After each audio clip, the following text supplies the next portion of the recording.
You mentioned that you thought your back pain could have been connected to anxiety somehow, and there was a big turn of events. What was that? Yeah, so basically I've had this like sort of chronic back and neck pain since like more or less since I graduated college, or right around that time. And I started my career in investment banking, so I was working like unusual hours, sitting at a desk for unusual hours. So I sort of attributed it to that. It started right around the time I had like my summer internship. Um, and but then, I quit banking and COVID hit and I wasn't really doing much work at all. I was like actually running a lot and like in the best shape of my life and not working all that much. And still the back pain was there. So I was like, all right, what's going on? Like this isn't from sitting at a desk, I guess.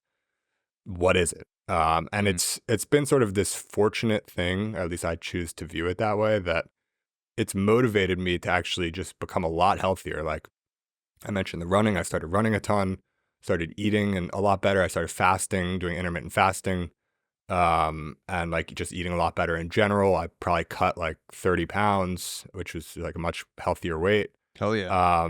And then like started lifting. And so it's like sort of every step of this health journey has sort of been motivated by this desire that it's like, well, if I'm just overall healthier, this back pain might just kind of like go away. And it just kind of never really worked. But then about 6 months ago, I read this book called Healing Back Pain by Joe Sarno. And Mm. it's pretty well known by a lot of people, but like, not at the same time, not everyone would know it. It's sort of this like miracle book for millions of people, but also if you're not one of those, millions or 10 millions, like you would have never heard of it. But it's sort of this like controversial doctor who explains this sort of like mind body connection.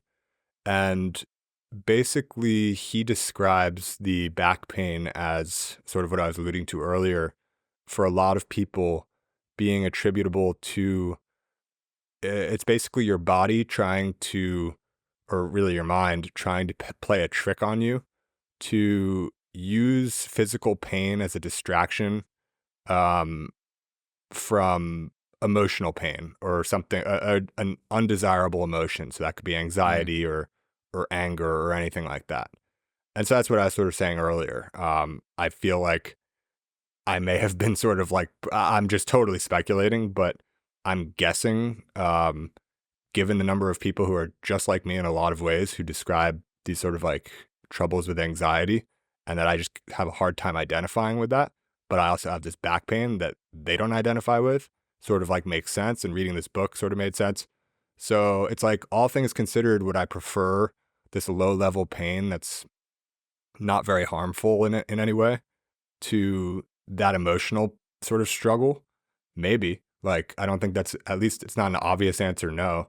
Um, but reading this book, this was actually my second time reading it. I read it a few years prior, and for whatever reason, the second time it like resonated a lot more strongly.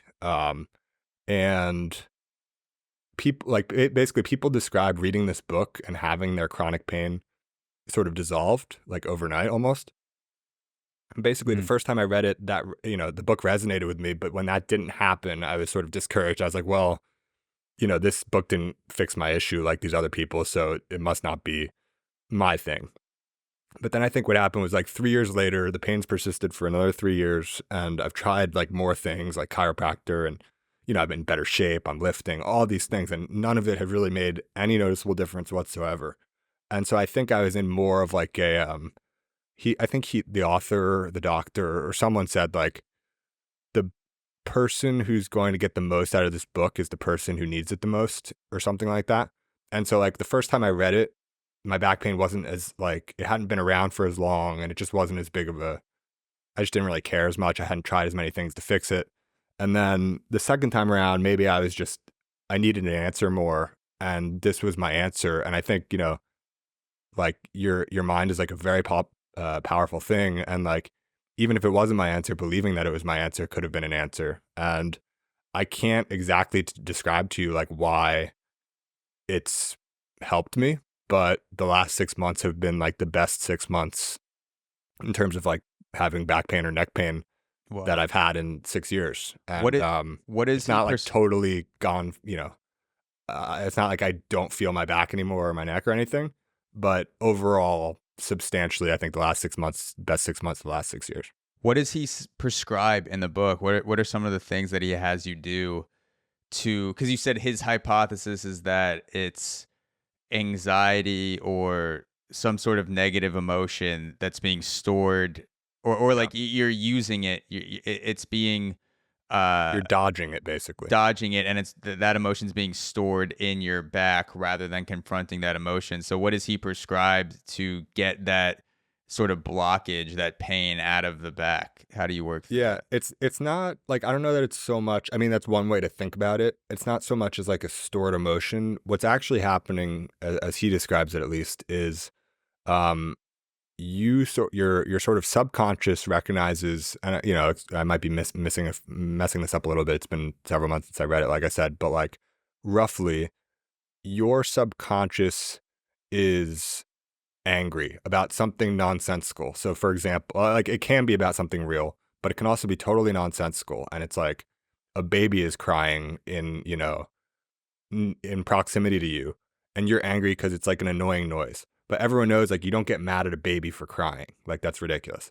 And so you're I mean, doing I've like definitely gotten mad at more than a few babies on an sure, airplane sure, but before. but you're not gonna have an outburst, right? Like you're not gonna like yell at the thing. That's No, you no, sort of are. it's mostly I'm just devising ways to get rid of the sounds in my head. So that's sort of a creative. I'm creating my own emotional distraction in my head rather than my back to get rid of this baby. Right, and so and so you're doing this, like, consciously. Yeah. What happens to some other people maybe is, like, their subconscious protects them from even knowing that they're angry, and because it's like anger is not pleasant, and it's not right here, so, like, we're gonna distract from that. We're gonna distract the conscious from even noticing that the subconscious knows that we're angry here.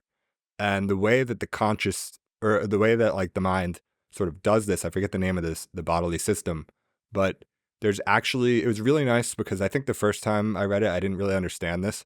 And like, it's not really great to hear like it's all in your head. Like, that's not like a very nice solution. Like, it's kind of doesn't make you feel great.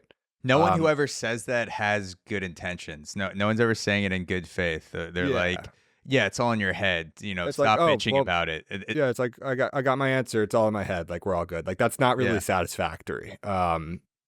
And so the second time reading, I sort of started to understand a little better. What he's saying is like there's actually a physiological course of events that are happening. It's triggered by like your mind or your subconscious, but there's actually physical things that happen. And what happens is your brain basically again, excuse me if I'm being a little bit rough here with the details, but like you're kind of slowing down or shutting down like blood flow slash oxygen flow to certain parts of the body. And this is why the chronic pain tends to be in specific places, common across many people. And it's like sort of like above the shoulder, like neck area, and then like lower back area, and even like, the glutes and stuff like that, and like the hips, and like it's those sort of specific points for whatever reason. And basically what's happening is those areas, or one of those areas is like not getting enough oxygen. So there's actually some oxygen deprivation, which then leads to this feeling of pain. So your subconscious or your mind or whatever, your body is sort of triggering this this real sensation through the oxygen deprivation of feeling pain. And then the feeling of that pain distracts you from whatever the conscious sort of feeling would have been that you're sort of being protected from, if that makes sense.